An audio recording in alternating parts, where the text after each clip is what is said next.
Tapi yang perlu teman-teman perhatikan di sini adalah saya beli itu bukan cuma sekedar asal ikut-ikutan doang. Jadi saya pelajari the reason why dia coba beli itu. Alasan belinya kenapa? Kenapa dia bisa beli? Dia kenapa bisa call ini di harga ini? Dan kenapa dia cut loss di sini? Teman-teman coba bayangin itu dalam jangka panjang. Ini sekarang di tahun 2023, teman-teman mungkin coba bisa bayangin 20-30 tahun ke depan. Kalau hal tersebut diakumulasikan secara terus-menerus, itu IHSG kita akan jadi seperti apa? Terus yang ketiga, sekarang ini kalau misalkan teman-teman berinvestasi ya, ini di tahun 2023 kita buat video ini gitu kan, kita itu masuk dalam kalangan early investor. Kita itu masuk dalam kalangan yang masih di bawah 5%. Jadi teman-teman bisa bayangin nanti 20 tahun lagi itu IHSG akan seperti apa, dan teman-teman itu sudah ibaratnya curi start duluan nih.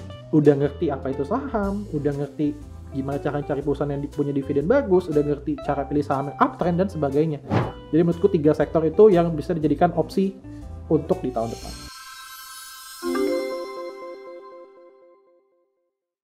Halo kawan Visto, selamat pagi, selamat siang, selamat sore buat kalian yang nonton YouTube ini. Kembali lagi bersama aku Mary yang akan menemani kalian di segmen Invest Talk All About Investment. Pada hari ini kita ngobrol-ngobrol bareng sama satu orang yang mungkin sudah lumayan banyak dikenal di pasar modal karena kesibukannya memberikan edukasi kepada teman-teman di sosial media mengenai pasar modal dan keuangan serta saham itu sendiri. Langsung aja tanpa berlama-lama kita sapa. Halo Ko Nelson. Halo Mary, halo kawan Visto semuanya. Halo kawan Visto. Jadi Ko Nelson ini di Instagram akrab disapa dengan Koko Cuan lagi ya. Koko Cuan lagi, karena masih muda. Kalau udah tua, Om Cuan lagi. Om Cuan. Tapi kalau Om tuh biasanya lebih berat nih tanggung jawabnya. Udah, okay. Nah, jadi Koko Cuan lagi ini di Instagram aktif untuk memberikan edukasi ya Ko ya mengenai pasar modal. Nah, selain aktif ngasih edukasi nih, Ko Nelson selama ini kesibukannya apa aja sih belakangan ini? Oke, belakangan ini kesibukannya selain buat konten dan juga mengedukasi masyarakat gitu ya tentang dunia saham, tentunya ya saya juga praktisi ya di pasar saham itu sendiri. Jadi saya trading juga, investasi di pasar saham itu juga, dan juga mungkin yang ketiga yang sekarang lagi aktif juga adalah maintain komunitas. Ya, jadi kan saya juga ada komunitas yang sifatnya itu internal, ada sekitar kurang lebih ratusan orang di sana yang join. Jadi saya juga bantu mereka supaya mereka mendapatkan insight atau pandangan yang lebih better lah ya terkait saham ke depannya gitu. Jadi kalau misalnya mereka masih bingung terkait kenapa beli saham, kenapa jual saham, kapan beli, kapan jual, saya bisa bantu. Oke, berarti nggak cuman sharing aja, tapi Ko Nelson juga praktisi dan ngebantu banyak orang untuk biar investasinya dan tradingnya lebih benar lah ya. Betul. Nah, kita ngomong-ngomong perjalanan Ko Nelson nih, karena kan pasti nggak langsung mulai di saham langsung jago ya. Jadi kalau bisa cerita sedikit Ko Nelson, awal mula perjalanan di pasar modal dari mana sih dulu, jurusan apa, sebelumnya mungkin kerjanya apa, apakah langsung terjun di pasar modal setelah lulus kuliah atau seperti apa? Oke, dulu awal mula terjun di saham sebenarnya waktu itu pas kuliah.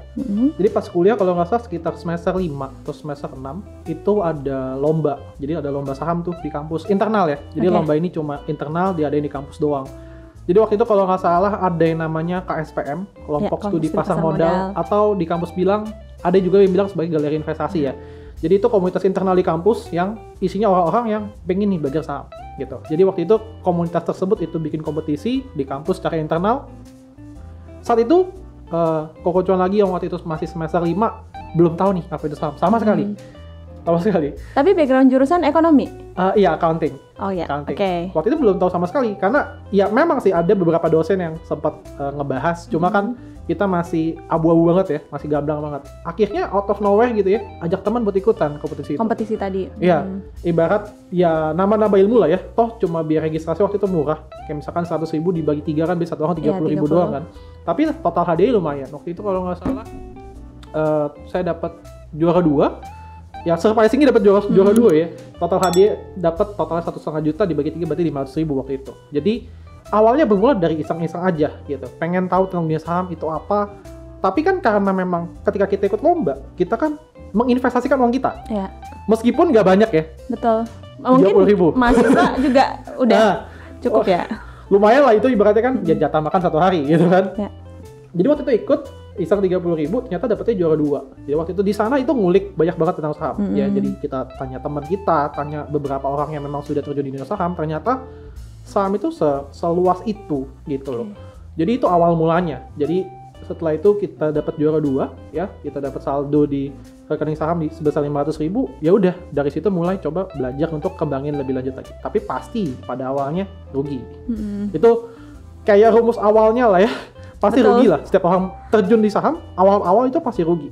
Bisa dibilang hampir 90% pastilah. Kecuali angkatan corona kali ya. Iya, itu beda cerita. Oke, jadi awal setelah itu lulus gitu ya. Itu belum menekuni banget nih. Jadi baru belajar, baca-baca dari berbagai sumber, dari buku internet segala macam. Setelah itu kerja, saya kerja di itu Big Four accounting firm. Aku waktu itu pernah kurang lebih hampir 3 tahun ya di sana. Terakhir menjabat sebagai senior consultant. Jadi waktu itu sambil kerja, sambil ini saham juga, sambil belajar juga. Jadi kerja pulang malam sekitar jam 8 sampai jam 10. Coba untuk belajar saham lagi sekitar 2 jam baru tidur. Kurang lebih kayak gitu. Rutinitas saya berlangsung selama, kalau nggak salah hampir setahun ya, 6 bulan sampai setahun. Jadi setelah itu baru deh sudah mulai paham tentang cara trading, cara investasi yang benar. Dan juga kalau misal ini belum ngomongin kapan sharing ya, nanti deh kita bahas itu ya. Jadi setelah itu baru deh aku mulai terjun dan fokus di dunia saham sambil kerja waktu itu. Gitu. Menarik sih kok, apalagi tadi Ko Nelson bilang pulang dari kantor masih lanjut belajar lagi, mungkin analisa lagi, dan itu bukan perjalanan yang singkat ya, karena banyak banget teman-teman di sini mungkin yang ketika dia coba saham terus ngerti, terus bisa berasa paling ngerti gitu.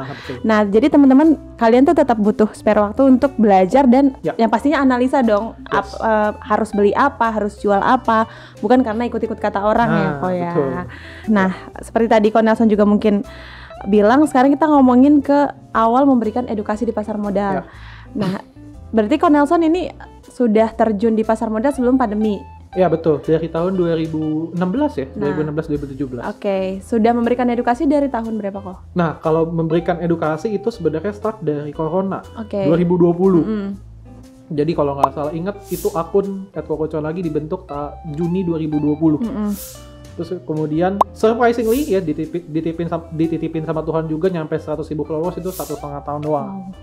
Gitu. Jadi masih aktif edukasi hingga saat ini ya, meskipun sekarang sudah tidak seramai dulu ya. Karena mungkin juga sudah banyak juga sekarang yang ngasih edukasi betul, ya. Betul. Oke.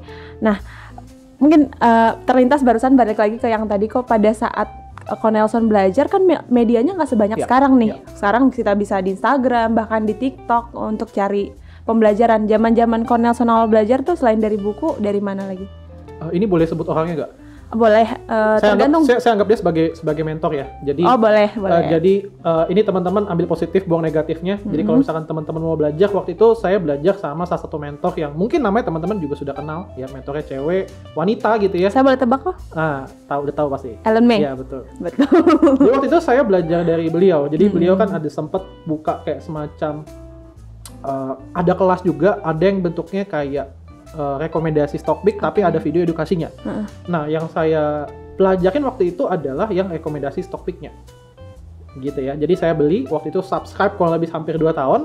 Tapi yang perlu teman-teman perhatikan di sini adalah saya beli itu bukan cuma sekedar asal ikut-ikutan doang. Jadi saya pelajari the reason why dia coba beli itu. Alasan belinya kenapa? Kenapa dia bisa beli? Dia kenapa bisa call ini di harga ini? Dan kenapa dia cut loss di sini? Waktu itu saya konfirmasi, ya itu tadi ya, misalkan kita nonton malam hari di jam 10 sampai jam 12 gitu ya, terus-terusan secara rutin hampir 8 bulan sampai mungkin 1 tahun, sampai akhirnya saya ketemu, oh ternyata reasonnya ini gitu ya. Jadi sampai terakhir itu saya konfirmasi juga ke si itu ya, ke pihak Ellen May ya, kan dia juga ada apa yang namanya ya, kayak pengajarnya juga di sana kan ya. Jadi saya konfirmasi dalam bentuk tanya jawab. Jadi di sana dia menyediakan fitur tanya jawab juga. Jadi saya tanya, oh kalau misalkan saya beli ini di harga segini bener gak? Terus saya bisa nemu feel-nya sendiri. Jadi ketika teman-teman misalnya ya, ini aku nggak tahu di antara teman-teman semua yang nonton ini ada yang mungkin ikutan grup atau enggak. Cuma saran saya adalah ketika teman-teman ikutan, teman-teman jangan cuma sekedar beli sahamnya aja. Betul. Ya teman-teman juga harus lihat nih, cek behind the scene, kenapa dia call saham itu untuk di-buy. Karena setiap mentor ya, terutama mentor yang memang berpengalaman dan juga dia punya experience yang banyak di saham, itu pasti ada reasonnya why. Dan ini sedikit cerita ya teman-teman ya. beberapa waktu lalu saya ada ketemu sama salah satu yang dulu pernah menjadi member di komunitas eksklusif saya selama waktu itu 7 bulan di salah satu wisuda sertifikasi. Entah kenapa dia tiba-tiba duduk di depan di samping saya dan dia mengenai saya, dan untungnya saya masih ingat namanya gitu ya.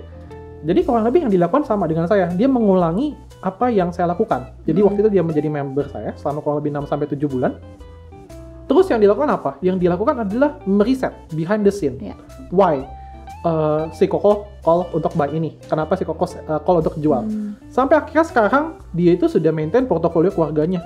Keluarga besar loh itu. Itu sudah mungkin miliaran atau bahkan belasan miliar ya. Dan itu dia cerita lah, dia sharing saya, dan dia ya beruntung waktu itu menemukan grup saya pada saat itu. Jadi ya itu sih sekedar insight bagi teman-teman semuanya lah. Bener banget sih kok, jangan ikut komunitas tapi memang mau enaknya aja, mau instannya aja. Nah, ngomong-ngomong berarti Ko Nelson kan setahun belajar nih, konsisten ngikutin tadi stock pick yang diberikan, terus belajar juga. Ada nggak sih titik di mana Ko Nelson ngerasa pernah salah dan mau berhenti nih di pasar modal atau di saham sendiri? Kalau ngomong itu pasti ada lah ya. Setiap uniknya di pasar saham itu, mau trader atau investor, setiap orang itu pasti punya titik terendahnya. Betul. Kalau orang bilang rock bottom ya, orang bilang rock bottom. Jadi mau itu investor mau itu trader pasti ada titik terendahnya. Waktu itu pasti ada momen dimana, aduh capek ya. Kalau orang-orang mungkin biasanya capek itu dalam kondisi rugi. Kalau saya tuh enggak. Saya tuh capek dalam kondisi ketika portofolio sudah growth, tiba-tiba balik lagi ke BP. Itu kayak ngebatin gitu ya. Ini selama ini 6 bulan gue kemana aja gitu kan. Udah capek-capek naikin portofolio, tiba-tiba turun lagi balik ke semula. Kalau kayak gitu kan mending gue investasi di obligasi, reksadana aja kan, daripada gue masuk di saham kayak gitu kan. Terus apa yang membuat itu survive? Nah, kalau saya sendiri sih selalu lihat saham itu dalam time horizon yang jangka panjang. Jadi kalau misalnya kita lihat by data gitu ya, data apa aja sih yang saya lihat? Yang pertama, pertumbuhan ekonomi Indonesia.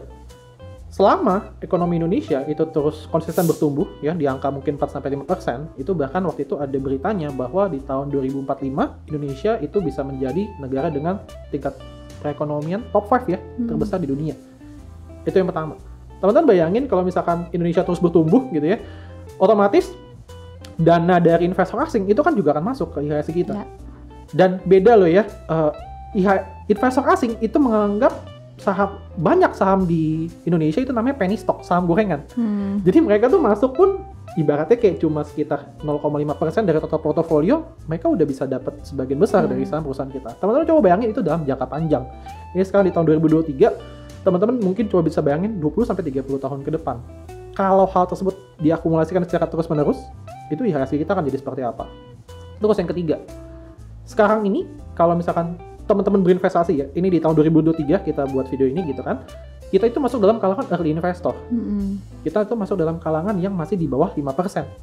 Jadi teman-teman bisa bayangin nanti 20 tahun lagi itu IHSG akan seperti apa, dan teman-teman itu sudah ibaratnya curi start duluan nih. Udah ngerti apa itu saham, udah ngerti gimana cara cari perusahaan yang punya dividen bagus, udah ngerti cara pilih saham yang uptrend dan sebagainya. Jadi kalau misalkan memang sih itu pasti akan capek, pasti ada. Cuma Indian kita ingat lagi tujuan kita dalam jangka panjang apa. Sama mungkin tambahan yang keempat adalah ini ngomongin orang terkaya di dunia ya. Mau orang terkaya di dunia maupun di Indonesia itu semuanya punya saham. Saham. Dan perusahaannya TBK semua. Jadi ya apa reason kita untuk quit kalau kayak gitu kan? Benar. Cuma mungkin belum momennya aja untuk saat ini, dan berarti itu kayak apa ya? Kayak mungkin Tuhan kasih insight ke kita, so kamu belajar lagi. Kamu tuh harus evaluasi diri lagi supaya lebih baik lagi.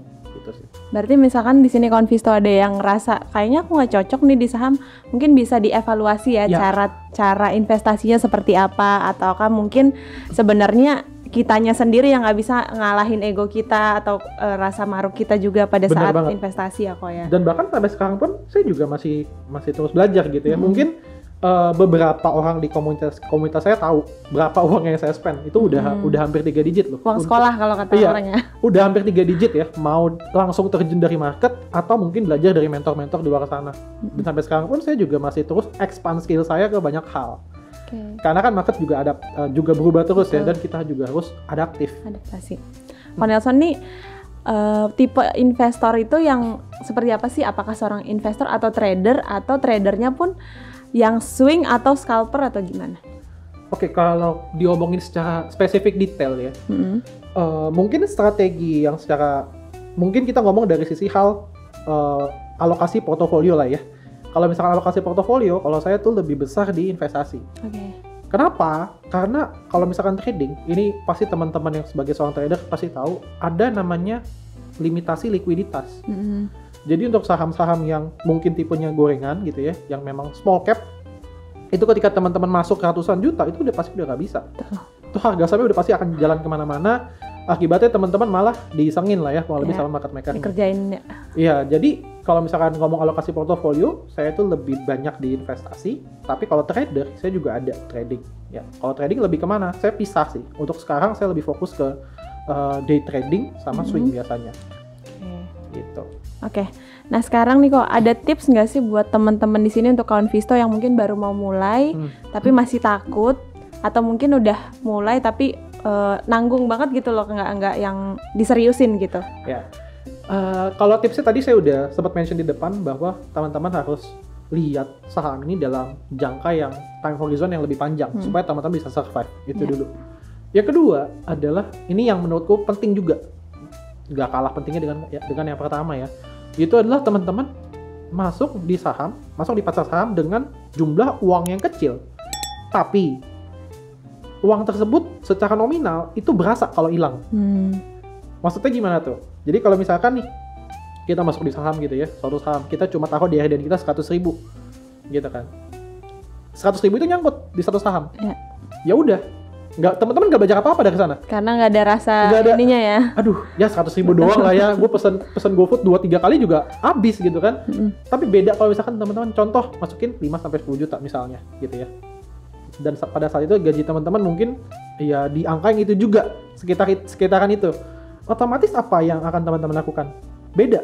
Jadi kalau misalkan teman-teman masuk di suatu saham misalkan 2 juta sampai 3 juta gitu ya per sekali trading contohnya ya. Maka yang teman-teman lakukan adalah teman-teman akan berusaha untuk mempertahankan modalnya dong. Akan mencari cara gimana nih caranya supaya gue bisa kembangin lagi dari 10 ke 15 ke 20 dan sebagainya. Terus kalau misalkan rugi gimana? Ya teman-teman pasti akan belajar yang namanya cut loss tadi. Sanggup nggak terima? Kalau misalkan ya tadi kita masuk 3 juta, rugi 10% 300.000. Sanggup nggak itu terima 300.000? Dari total portofolio misalkan 10 juta tadi. Jadi nominal kecil tapi impact-nya berasa ke kita, menurut aku itu yang membuat aku bertahan sih hingga saat ini sih. Dan ingin terus untuk belajar biar jadi lebih baik lagi kalau begitu. Jadi lebih ada pemacu kita untuk belajar lebih ya. Kita pasti akan terus evaluasi ini kenapa ya kita trading di sini ruginya karena apa sih sebenarnya gitu loh. Oke, aku tinggal 2 pertanyaan terakhir sih. Yang pertama, mungkin Ko Nelson ada bocoran gak sih buat teman-teman sisa 2023 kan masih ada kurang lebih 4 bulan lagi nih yang kira-kira akan oke untuk teman-teman di sini. Investasi kan boleh sektornya aja atau boleh specifically ke sahamnya pun, tapi disclaimer tetap teman-teman, saham apa yang kira-kira akan oke ke awal tahun gitu dikit. Oke. Kalau time horizonnya ke awal tahun kayaknya kependekan ya, karena cuma sekitar 4 bulan. Sih. Mungkin time horizonnya aku panjangin dikit ke akhir tahun depan gitu ya. Aku ngomongin sektor aja, jadi tidak mendiskreditkan suatu saham tertentu supaya lebih aman. Takutnya dikira ajakan ya. Ya, nanti teman-teman bisa riset sendiri. Yang pertama adalah kalau yang aku lihat ya, satu mungkin dari sektor properti. Kenapa sektor properti? Karena ini kita lihat dulu secara makronya, di mana The Fed sendiri itu sudah hampir peak secara tingkat suku bunga. Jadi kurang lebih kalau nggak salah aku pernah baca maksimal dia naikin itu kalau nggak 1-2 kali lagi. Berarti otomatis maksimalnya cuma naikin 50 BPS. Jadi setelah itu suku bunga akan mulai peak dan perlahan-lahan mulai turun. Ya, jadi impact-nya tentu bagus ke sektor properti. Ya. Terus kemudian teman-teman bisa cek juga secara laporan keuangan di sektor properti itu banyak yang sudah recover. Jadi tinggal teman-teman cek lebih detail nih, kira-kira recover itu dari sektor properti yang mana? Apakah yang menengah ke bawah atau menengah ke atas? Karena perusahaan properti kan segmentasinya beda-beda ya. Ada yang fokusnya ke menengah ke bawah, ada yang ke menengah ke atas. Jadi itu yang pertama dari sektor properti. Yang kedua adalah dari sektor EBT. Energi baru terbarukan. Jadi EBT related itu teman-teman juga bisa cek ya, beberapa saham itu juga udah mulai naik dan secara laporan keuangan itu juga bagus. Salah satunya perusahaan yang baru IPO dari itu BUMN itu sudah bahkan harganya sudah di atas harga IPO-nya. Itu teman-teman bisa cek lebih detail valuasinya seperti apa dan project kedepannya seperti apa, terus teman-teman tinggal tarik aja ke harga sekarang apakah valuasinya menaik atau enggak. Menurutku dua itu sih. Sama yang ketiga mungkin adalah sektor semen ya. Ini turunan dari properti. Jadi kalau misalnya propertinya sudah mulai nanjak, banyak pembangunan di mana-mana, otomatis turunannya ikut ya. Ya, semen juga bagus. Ikut. Dan juga ditambah kalau semen kan batu bara harganya sudah tidak setinggi yang kemarin sebelumnya sempat nyampe 400 kan. Ya. Kemarin tuh kalau nggak salah terakhir 130 140. Jadi menurutku 3 sektor itu yang bisa dijadikan opsi untuk di tahun depan. Oke, jadi udah dikasih bocoran nih kawan Visto.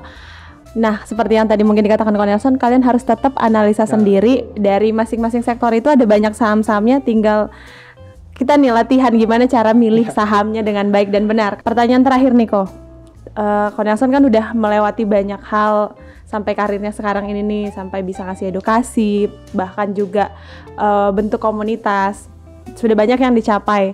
Ada nggak sih kok goals yang belum dicapai dan atau yang kira-kira pengen nih jadi ini gitu dalam kedepannya ini gitu di bidang keuangan?